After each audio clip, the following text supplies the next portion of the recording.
Ever curious about how you can have difficult conversations with your partner without feeling like you're controlling them? Come and take a listen where my daughter and I break it down. Welcome to your emotional makeover. Things your mother never told you because no one ever told her. I'm your host, Dr. Amanda Hansen. This is where you reimagine womanhood. Let us begin. I am so happy you found your way here. Together, we can change the conversation around womanhood. As a gift for leaving a 5-star written review on Apple or Spotify, or sharing this podcast on your social media, I'd like to gift you with my intimacy guide, where you will learn the art of self-intimacy. All the information is in the show notes. I am so excited for today's episode because I have with me one of my most favorite humans in all of the world, my daughter, Ava, who is 21 years old and just came home from her junior year of college a couple of days ago. And we have these kinds of conversations that we're going to be sharing, and hopefully many more times if I can get her to come back and join us. She's one of my most favorite conversationalists. She's probably one of the people who understands me the most of anybody. And I'm just really excited to bring this format of a mother and a daughter having these conversations, having uncomfortable conversations, having edge-pressing conversations, having conversations that we both feel really frustrated by in regards to the world at large. But nonetheless, we keep having them because somehow that just feels better than holding it all inside and not having these conversations at all. So thank you so much, Ava, for being willing to be here and to do this. I'm so excited to be here. I'm so excited, like you said, to share these conversations that we have because we have them anyway. Yeah. So we may as well share them with people who are listening and hope that it can impact them in some way. Yes, absolutely. So we were talking when you came home the other day, we were in the kitchen talking for hours. You hadn't even brought a bag upstairs or done much of anything yet. Yeah. And we were talking about how this idea of, because you love film, you love theater, Right. you love music, you love all of the arts. And we were talking about how so much of film in particular is extremely saturated. I actually quoted it on my podcast the other day in regards to male producers for film, male writers for film, male directors in film. And on my podcast a few weeks ago, I had quoted it was 70%. 70% of producers, directors, writers in film are male. But in fact, there's new research that just came out that says it's 90%. So 90% of the movies that we are consuming are written, directed, and produced by men. See, that's actually, I think that's one of the reasons we started talking about film is because when I was on my way home from school, I was listening to her podcast episodes, and one of them, The Princess and the Queen, the differences between the two, you did mention film, and you mentioned those stats. Obviously now you said that they've changed, but you did mention those. So that's kind of obviously everything you're saying. I'm like, I need to talk to you about this and all these things. Yeah. So obviously that's why we have so many more episodes to come, but that was one of the things. Again, like you said, I was a film major and I want to do acting. So this is my life and that's the reality. But when you were talking about that, I was thinking about how I'd mentioned the Bechdel test to you. And then I had so many other things that we will continue to talk about on this episode about specific shows and movies where you really see misogyny come through, despite it being a very popular show. Wait, so you said, did you just say the Bechdel test? Yes. Can you tell our listeners what is the Bechdel test? The Bechdel test is something that I learned about in one of my classes last year, a media and society class. So we talk about all things under the sun that has to do with media. So of course that includes movies and some gender roles and those kinds of things. So the Bechdel test is basically a 3-question test that can be applied to movies and shows and things like that. The first question you ask is, are there at least 2 women in, let's say we're just talking about a movie. Are there at least 2 women in the movie? Okay. Which is normally passed, but are there at least 2 women in the movie? Do they talk to each other? And then the last question is, when they talk to each other, do they talk to each other about something other than a man? Oh my gosh. So the first requirement, if it passes the Bechdel test, it has to have at least 2 women or more in the movie. Yes. Then the next one is, do the women speak to each other? Right. And then the third is, do they speak to each other about anything aside from men? Mm-hmm. Like wanting to be with men, talking about another man in the show, marriage, anything that has to do with a man. And honestly, it seems like, oh yeah, of course, but it's really not that common. Well, it is, but it's unfortunate how common it is that it doesn't pass the test. Like there's so many movies that are very famous that when my professor put them up on the board and was like, none of these pass. Do you remember anything that was on the board at the time? I can look it up really quickly. So you're essentially saying that it's some really well-known movies that still made it through, did not pass the Bechdel test. Yes. Okay, so do you have the test? Do you have it pulled up? Oh my gosh, this is actually shocking. Okay. I didn't even, wow, okay. List some of the movies. Now, these are movies she's going to share with us that did not pass the Bechdel test. And again, for reference, it has to have a minimum of 2 women in the movie to pass. They have to, at some point in the movie, talk to each other to pass. And then the third one to pass, which they need all 3 of them to pass the Bechdel test, is when the women speak to each other, they need to be speaking to each other at times about things other than just men. Yeah. So which movies did not pass the Bechdel test? Okay. All right. So there's a lot on here. I'm just going to read a few. The Avengers. The Girl with the Dragon Tattoo. You know that movie, right? Yes. I feel like you've mentioned that. The Lord of the Rings. A Star is Born. I feel like, I mean, this is the hard thing too. It's like we love these movies. I love that movie, but I didn't even really think about that. But that one doesn't. Avatar, Eternal Sunshine of the Spotless Mind, which I love. Star Wars, Gravity, the one I think that's with Sandra Bullock. I don't know. Ratatouille, The Imitation Game, Indiana Jones, Maleficent, The Social Network, Toy Story, Whiplash. There's just so many movies on here. Back to the Future, Casablanca, the Grand Budapest Hotel, all the Lord of the Rings, like I said. There's just so many. I mean, she put even more popular ones on there. I wish that I had that list, but and those are just the really famous movies. You know what I'm saying? Like, yes. There's so many movies that just don't. And shows, TV shows too, I'm sure. Oh, I can imagine. So what is the relevance of even having the Bechdel test? Because it seems like it doesn't matter. Certain movies, it's not like they have to pass the Bechdel test to make it into Hollywood or to make it on the big screen. Definitely not. But so do you know why the Bechdel test was created? To maybe show the imbalance? Or I'm sure it was that. I mean, I think it's important that it was created because then it kind of exposes how women are. There's so many reasons women could be in movies, and then so many things that, like, a lot of times I feel like when women are in movies, they're not really, I mean, this is what we talked about with Reese Witherspoon, right? She felt like once she got a little bit older, and I'm talking 30, and that's old. Right, because 30 is considered old in Hollywood, yeah. So when she was getting older, and I'm not obviously quoting her, but when she was getting older, and I mean, and even when she was younger, people were like, oh, well, your time's up. But even when she was in films, she just didn't feel like any of her characters were really that developed. Yes. And they don't have depth to them. Like, they're really just on the surface level, and they're there for like support for certain things, or just for the male gaze, or for men to come watch the movie, or for like things that don't give them substance in the movie. So I think that the Bechdel test is good because then we can see, oh, there's so many movies that aren't doing this. Again, what does it really do except expose it? It doesn't stop movies like that from being made. Right. Obviously. And I think that this conversation right now is just bringing awareness. I didn't even know a test like that existed until you told me about it. Mm-hmm.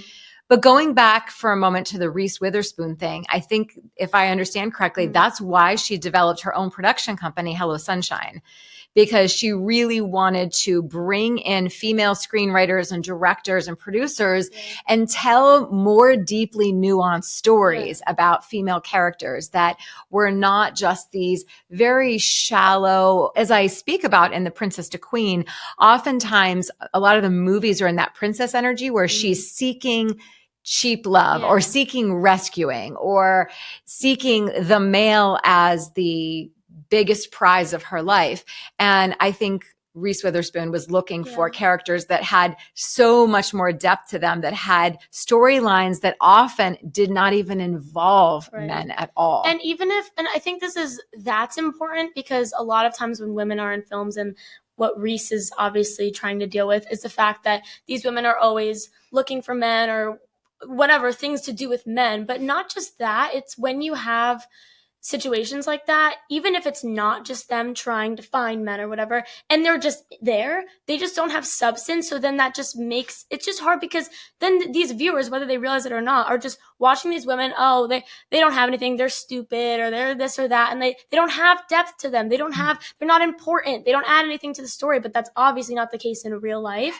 So it's just, we're not getting any complex characters, and it's just kind of, they're just filler. So then it's okay, these women are filler, what does that really say about us? Yes. When are men really filler? When are men, I mean, sometimes, but like, could you even think of a movie? I mean, can you think of a movie where the men are just there to objectify and just to be there for all the women to watch? That doesn't really happen, you know? So, but that's so common for women, so common that there's a test. It's amazing. My brain is going in so many different directions. I think we might even short circuit the lamp over there. I just saw it flickering while we're talking. But I do think that first, one of my thoughts was, it just starts to, not only does this conversation bring awareness, but it also, if that's what we continue to see on the big screen, if 90% of movies are written and directed and produced by men, we're only then seeing the male's perspective. Yeah. And so we are thinking that whatever is shown on the big screen is real life, and what women typically are, or how women typically show up. Yeah. And even if we try, and even people like us who are very aware of these kinds of things, just that in the back of your head, like, you're watching that, you're taking that in. And I mean, for us, like I said, like, we obviously are aware of these things, so maybe it won't affect us, but think about growing up watching these things. And also, it's hard for boys too to then be watching this and think of women that way, or just it's damaging to everyone. Like how you say the patriarchy is damaging to everyone. This is an example of that, because everybody's just missing out on complex characters. And even sometimes the men aren't, it's just, we need more complex characters, more real characters. And because real life, we are very complex. Yeah. We have so much nuance to us as humans, and to not see that played out on the screen, I think, is a disservice in the long run, because then it makes somebody seem possibly high maintenance in real life. Right. Yeah. Because it's just not reality. Right. Not reality. It's like in what is the movie called, Gone Girl? Yeah. How, God, I can't even remember her name, but the main girl has this whole monologue about being the cool girl. And I love that, because she's like, the cool girl doesn't exist. The cool girl, nobody is actually the way that these men think they are, because it's impossible. It's an act. If a girl's like, oh no, don't worry, I don't care. Yeah. There's no such thing. It's not real, but obviously that's portrayed in things like movies. So then people are thinking, oh, well, what, like, you know, you can't compare real life women to women in movies, because it's just not accurate, especially if it's being directed by men who don't fully understand women and their experience. It's just, they're just there to have them. And there's no way I could never fully depict the experience of a man, because that is not my lived experience. Exactly. So it makes so much sense why so much is missing on the screen, right. And why I personally have been for decades now deeply unfulfilled. And most of the reason I don't really watch television or movies for the most part is because of that, because it so lacks what my heart is craving, right. Such deeper and richer storyline. I want to shift gears just a little bit. I heard you say something a minute ago about, you know, and many people think, oh, it's just a show. It's just a movie. Right. We talk about that. It's not just a show. It's never just a show. Yeah. I remember having someone tell me one time, oh, I watch The Real Housewives before I go to bed, just as like a way to shut off from a crazy long day. And I said, you're like, you're using that? I'm like, yeah, right. That seems like it would cause me more chaos. But she's like, yeah, it's just a show. And I'm like, but is it? Yeah. When you are seeing that as the last thing of the day, you go to bed, and in your unconscious mind, it's playing over and over. It feels impossible to me that it is not somehow informing thoughts that are running in your own head, the way you might show up even subtly in your life, what you think about society in general, the feelings you may have about other women because of all of the infighting that plays there. I don't ever believe that things we consume into our bodies that we actually eat, it's not like, oh, that's just a piece of broccoli or that's just potato chips. No, it is something. It has a certain calorie or not. It has a certain efficiency for your body or not. And the same with movies and music. Yeah. Whatever we are taking in, it does affect us. And so to me, it's not just a show. Well, think about this, not to cut you off, but think about this. Like, you know how people always say, show me your friends and what is it? I'll show you your future. Yeah.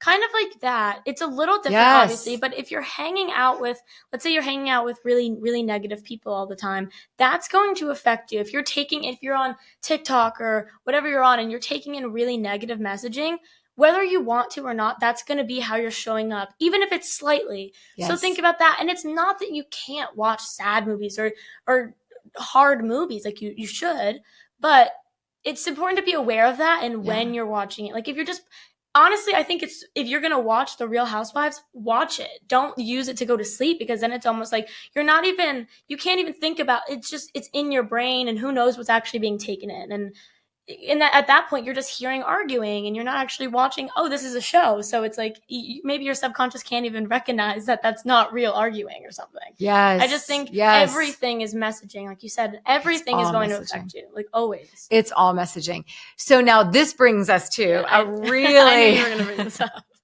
This brings us to a real pivotal point in the conversation, because this is where it does get a little personal for you. Yeah. And I just want to give a little bit of a qualifier here. I don't think it will be a big leap to understand being the person that I am in the world and why I have such an intensely passionate daughter who stands so firmly for what it is that she believes in a way that we will come back to in just a little bit. And really the message I hope that all women hear, but especially younger women hear.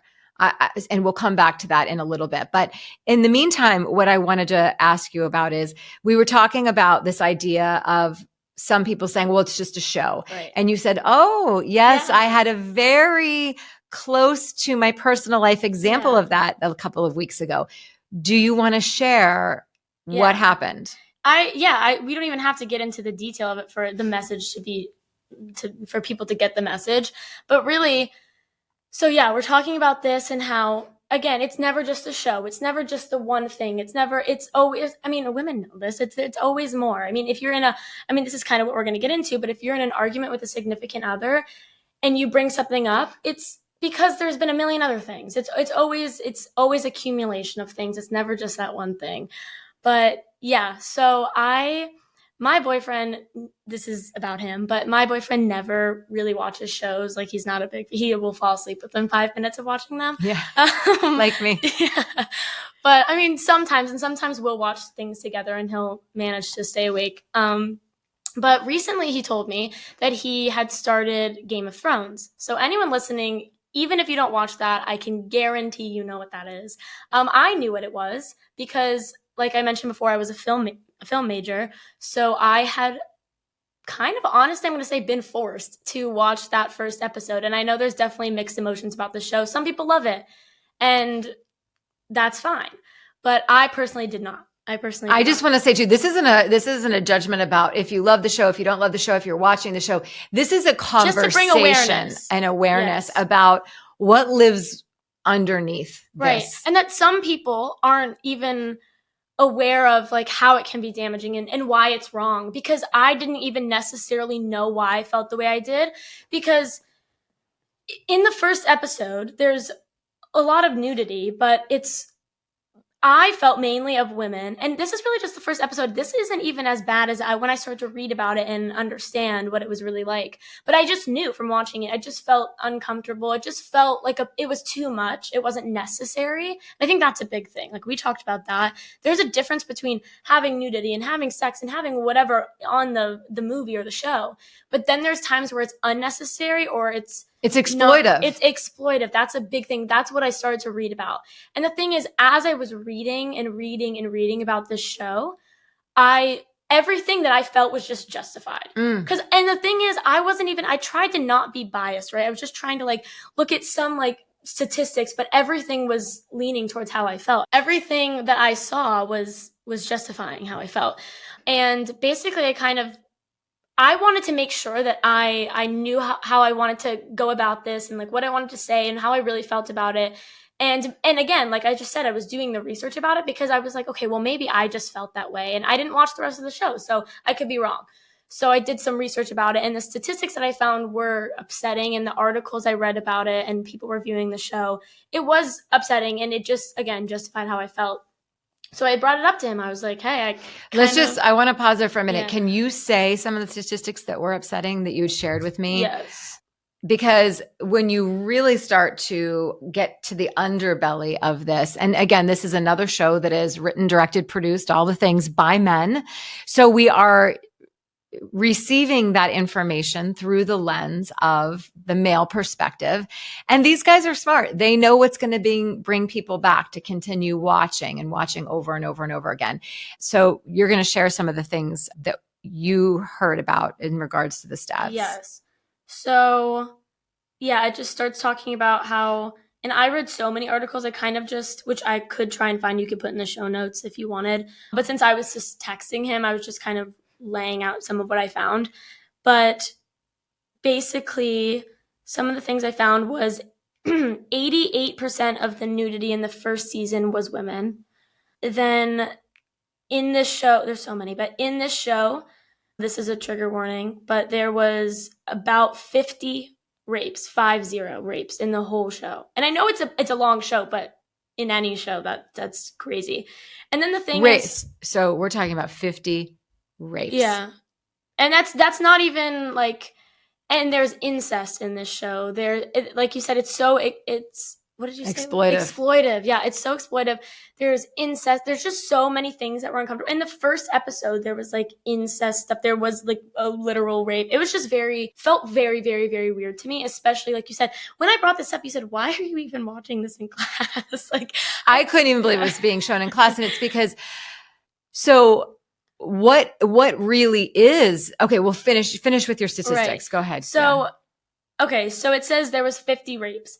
So obviously I'm like, that's obviously a lot. But then it says that the showrunners basically say that, they want it to be realistic. But when it comes to being realistic, then that would basically say that because at this time, because it's set way in the past, they want to talk about how, using rape is a weapon of war.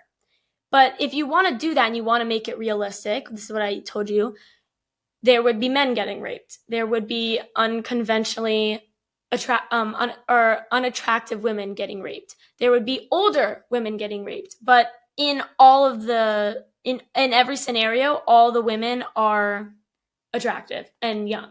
And I would assume there would be gay sex too. Oh yeah, but there's none of that. Right. I mean, maybe there is, but I didn't read anything about that. So again, I don't know, but I didn't see anything about that. So that's when you take a step back, and because this is why I wanted to do the research, because I'm like, well, maybe everybody's running around naked. Everyone's doing these things. Everybody's dealing with incest. Everybody's but no, of course not, because who would watch that? Yeah. Right? Men would turn that off in a second. I'm sure even some women would turn that off because it feels too weird. All right, let's pause right there, because that I just felt something so strong inside of me when you said if men were getting raped on every episode, this show would be canceled. Wouldn't watch it. The show wouldn't happen though. The show wouldn't even be made. They wouldn't watch it. And it's not only that.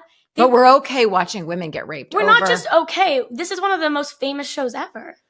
Yeah. This is one of the most beloved shows ever. And it's not that there aren't other parts to it, because I know there aren't. I know that it can be interesting and cool. And I get it, because there were parts of the show where I'm like, oh, this is interesting. Like, I want to see what happens. 100%. But we can't not talk about that. We can't not talk about the level of violence towards women. And the fact that the showrunners are literally talking about the fact that it's okay that, men are, and that's when you're like, okay, so what is this really about? Because it's not about being realistic. It's not about showing obviously there's dragons, so it's not realistic. But if you want to try and what is the point of that? There is no point. Right. And so when we say, oh, it's just a show, but this is being consumed, it starts to desensitize us. And on some level, it starts to almost not just desensitize us, but normalize it. normalize that, well, yeah, if you're an attractive woman, you're probably going to get raped. But we know that you can look any way, shape, size. You could be dressed any way. It has nothing to do with attractiveness or not. Yeah. Yet in this show, it showcases that the most attractive women are getting raped, which is a really, really scary thing to perpetuate. And also, can you speak a little bit to the two characters you spoke of? I wanted to, because that's a big thing. It's attractive women that are being targeted, and it's feminine women or just regular women. It's not any women who are a little bit more manly, I guess, or who are a little tougher, you could say. Well, women, it's interesting because women who act like men or present more like men, the two main characters that you talked about that looked a little bit more like men and were really good at fighting. Yeah, well, they do mention two characters. The only one that I had really known about, because she was in the first episode, I believe how you pronounce her name is Ira Stark. So it's one of the main families, one of the daughters. And it says that she's never raped, never sexualized, and she's very respected in the show. And she's kind of up there with the male heroes. They kind of look at her like a guy. Is she more female or male presenting in her appearance and the way she shows? I mean, from the first episode, you could totally tell it's a girl. But I mean, she is more interested in fighting than, I mean, she's even better at shooting the arrows than some of her brothers. So it's okay. But then what are we saying too? So it talks about that. And then they talk about that you're safe from being raped if you act like a man. Yeah, basically. And yeah. Then they respect you. And this is what I told you too, that Ira and one of the other girls, but I don't need to get into all that because this is just one of the main characters. She was a fan favorite. But then I told you that Sansa Stark, I think I'm pronouncing that right, is one of the other sisters. She's older and she's very feminine. She wants to get married. She wants to do feminine whatever things. But apparently a lot of people did not like her at all watching the show. And she was more princessy, and then she was married off twice against her will. She was beaten and she was raped. So then you're just and that's not just her. That's all the other characters who are just typical women.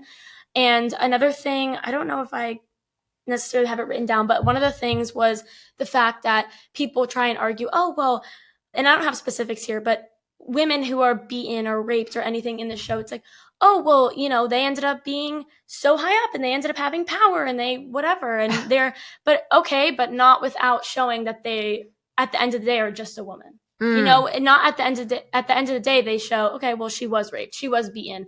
And the torture for the men is watching their wife get raped. And it's all these really, really gruesome things. And just to me, I'm how could anybody watch this? So essentially, if I heard it correctly, what you were saying to your boyfriend was, if you derive that much pleasure and that much joy from watching this show, that's concerning to me, because something that has that much violence perpetuated against women, to me, is not just a show. We have to have a conversation about this. I think my main thing was not necessarily you're getting so much out of this. I think it was more that just it confuses me because of the conversations I have with him and because of how amazing he is and how much I know that he understands my perspective and what it's like to be a woman as much as he can.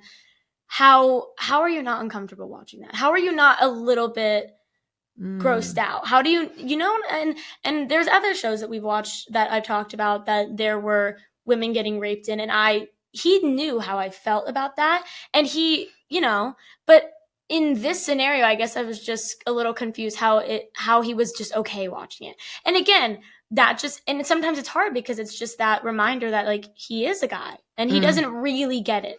And so that's why I was a part of me is okay, well, whatever. But then I'm no, but I do need to bring this up. I do want to tell him how this makes me feel, because it does make me a little bit upset that he wouldn't feel that way. It does make me upset that he wouldn't be uncomfortable about that. So let me ask you this. What did you end up arriving at? How did you guys settle this? Yeah, well, I mean, it definitely took some time. I mean, I think because and this is where we get at that it's not just a show and it's not just, all of that, but he was basically saying, Ava, that I don't support any of that. That I how I feel about that. It does make me uncomfortable. I don't like it. There's so much more to the show. Like, that's why I'm watching it, which I do understand.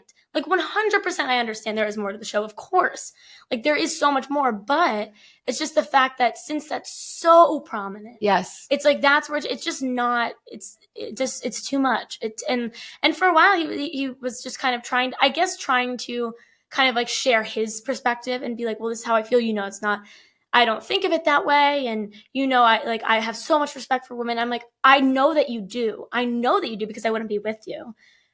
But you have to understand that just by being, and it's not that every viewer of the show is a bad person. Like, we want to say it's not, but if I've now made you aware, right? And I said, you know what? At the end of the day, yeah, you are a guy. And if it doesn't, whatever, I would have liked if it would have bothered you, but it didn't. That's okay. But I'm telling you now. And you're telling him it bothers you. Yes. And I'm saying, and that was why I was kind of annoyed. I'm like, if I'm going to tell you that I really don't feel comfortable, that should right there be like, you know what? You're right. Mm-hmm. Thankfully, of course, we did come around to that, but it just it is tough to have to explain that. And it is tough to feel so alone in that because it's such a popular show. I'm like, is nobody else seeing this? Is nobody else? But maybe that's how normalized it is. Well, violence against women is so normalized that it's just in one of the most popular shows and no one bats an eye at it. And not only, and I bet you that anybody who does feel uncomfortable is like, whatever, I'm not going to say anything because they're too afraid to like be looked at weird. And too afraid to get in arguments with their boyfriend. Well, I am certain that so many people watching this are going to think that's really extreme. That's really over the top. So you had him stop watching. You really strongly suggested that you would like for him to stop watching the show. Did he decide to stop watching the show?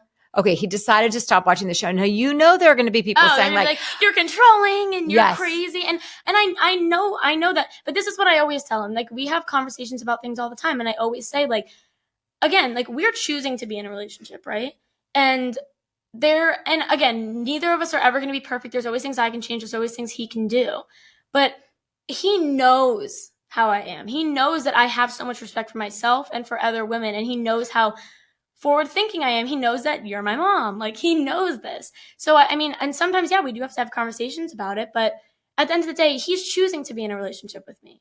And when I kind of tell him, we choose to be in this relationship together.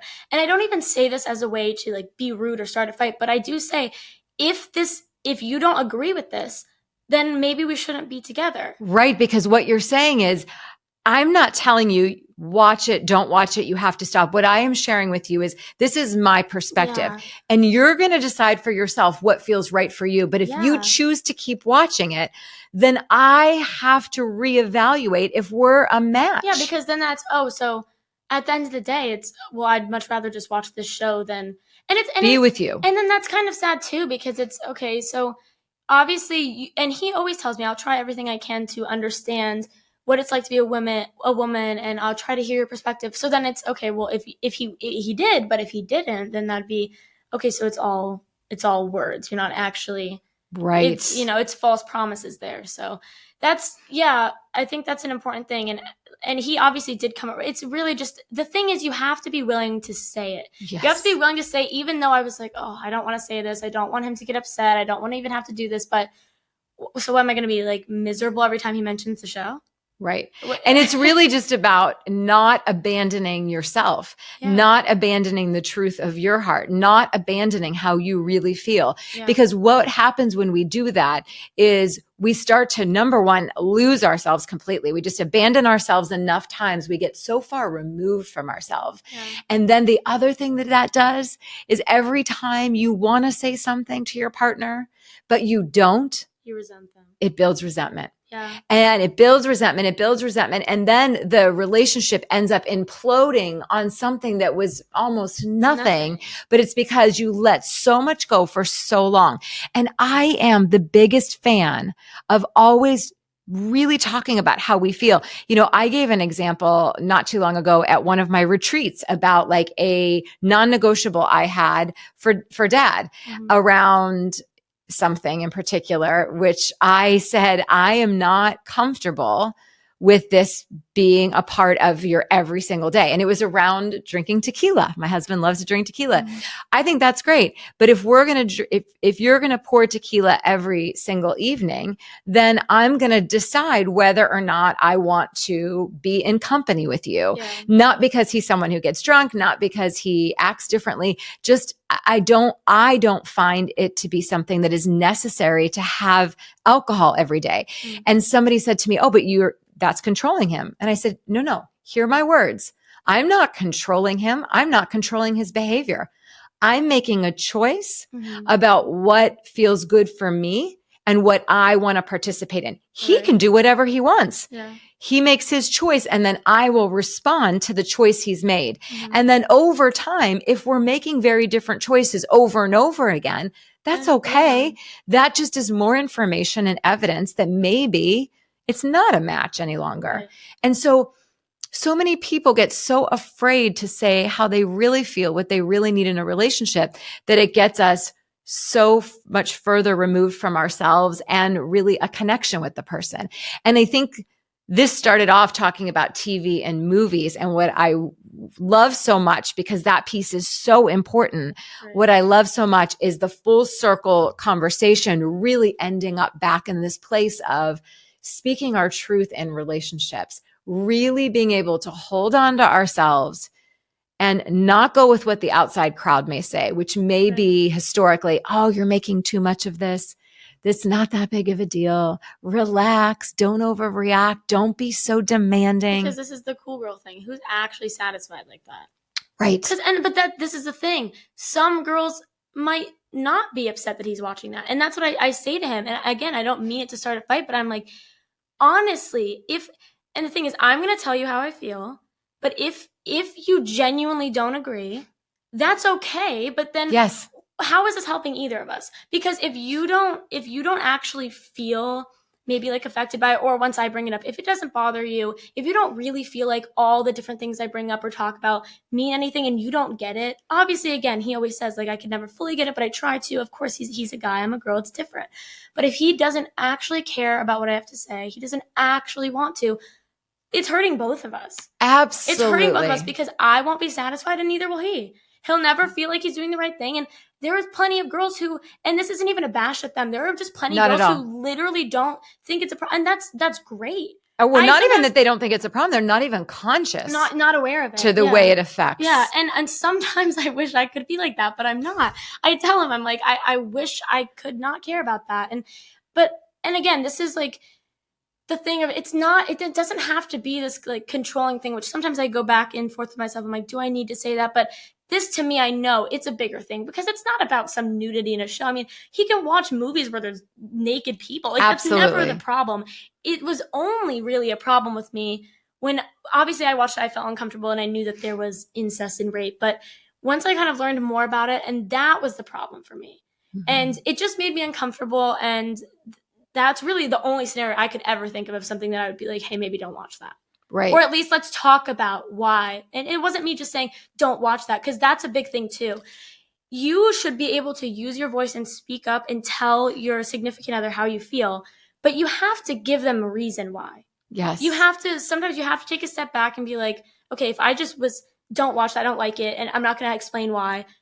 Yeah, no, that's not going to work, right? Because then you're just starting a fight. Instead, let's have a conversation. And obviously, it's not always that easy. You get heated. I was annoyed. I'm like, why do I have to even explain this? And sometimes you do. Sometimes you do. Sometimes you do have to explain it, even if you don't want to, because at the end of the day, he didn't really get it at first, and now he does. Yes. And now he can, and not just say, okay, Ava, whatever, but he can actually try to understand why it would bother me and move forward from there. And I do think that when we consider roles in relationships, I really do think that women are the emotional leaders. We are the emotional tone setters. We are the ones who show the way to think about things emotionally deeper and wider. And that's a beautiful thing. That's a beautiful gift. And when we don't do that with our loved ones, we're really depriving them of the opportunity and capacity to grow and develop even further emotionally. And long term, those relationships for women who crave more emotional depth, those relationships are going to feel stunted. If you're always swallowing your truth, always swallowing your words, and you can't really bring the person into how you're really feeling and what you're really desiring, eventually the relationship won't work anyways. And you'll be so far gone, and most likely you won't even be able to explain why you're so dissatisfied. Yeah. So I'm always a huge fan of, from the very beginning, if you're interested in the person, beginning to say what works and what doesn't work. Right. And what I find so often women do, adult women as well, they tiptoe around, they try to be the quote unquote cool girl. And then they get several months or even years down the road and they're deeply unhappy, but they're so entangled in the life with this person.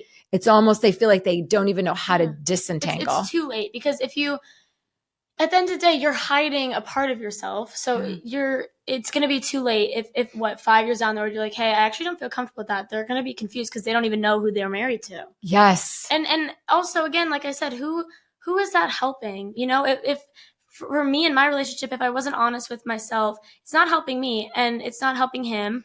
And again, if I do bring the things up and he still doesn't understand, or he can't try to understand, like, okay, then it doesn't work for either of us. But the thing is if you don't bring these things up, you know what if you did? And what if they actually heard what you wanted to say? Like your situation. Like what if you did bring it up? But the thing is, what if you do bring it up and it works? And what if you do bring it up and it doesn't? But shouldn't that be a sign that you probably shouldn't be with the person? Absolutely. I always say you bring it up and they respond well, or they don't. And both get to be perfect. Yeah. Both are evidence as to whether or not you are continuing to be a good match. And what I love in your offering to him was this building of a bridge. Like, let me bring you into my experience as a woman, my experience of even knowing you're witnessing that much female it's just a lot, violence, a violence against females. Yeah. It's building a bridge and deeper connection, more intimacy of him understanding what are your non-negotiables, like getting really clear as well with what are your non-negotiables early in. That's important. That's really important. Yeah. Yeah. This is such an amazing conversation, and we could have endless conversations like this over and over again, which we will. Yeah. What are some of the future things that we want to share and talk about? I think, this is kind of what we're getting into right now is, there's so many things that we could jump off from here, but one of the things that I feel like we talk about, and I kind of struggle with sometimes, is I am in a relationship with such an amazing guy. So amazing, and in every way. Just as a boyfriend, but also as a human, just trying, especially in trying to see my perspective and try to always make me feel comfortable and try to learn what it's like to be a woman and how to support women and all those kinds of things.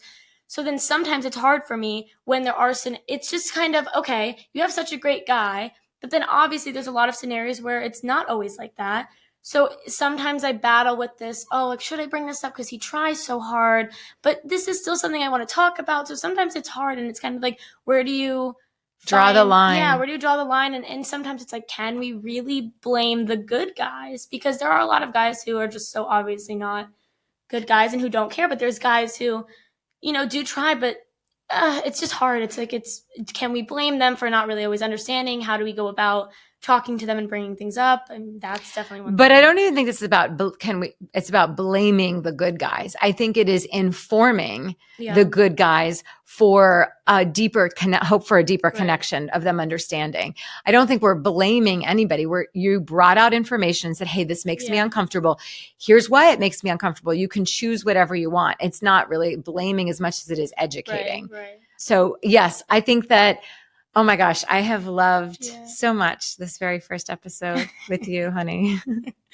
This is what we've been doing for years and years in every room of every house we've ever lived in. Maybe we should actually record it and do something with it. Yes, and bring it to other women, other mothers and daughters, just women in general, to hear these conversations. There are so many more topics that we will be bringing. We have a very long list of so many things that we feel are relevant, important to talk about. But please let us know in the comments below. Send me a DM. We'd love to hear from you. What are some other topics that you would love to hear a mother and a daughter just kind of riff on in a way that maybe you haven't heard before? We are open to it. Thank you so much, Ava, for being so willing. I did not coerce her. This was something she happily wanted to be a part of. Thank you so much. And we look forward to hearing your thoughts about future episodes of us together. Thank you. I hope you enjoyed today's episode. I would love to hear your feedback. Message me on Instagram or write a review. And of course, if you know a woman who could benefit from this episode, please share it with her because it can heal her life. And that's what sisters do. Love always, Dr. Amanda.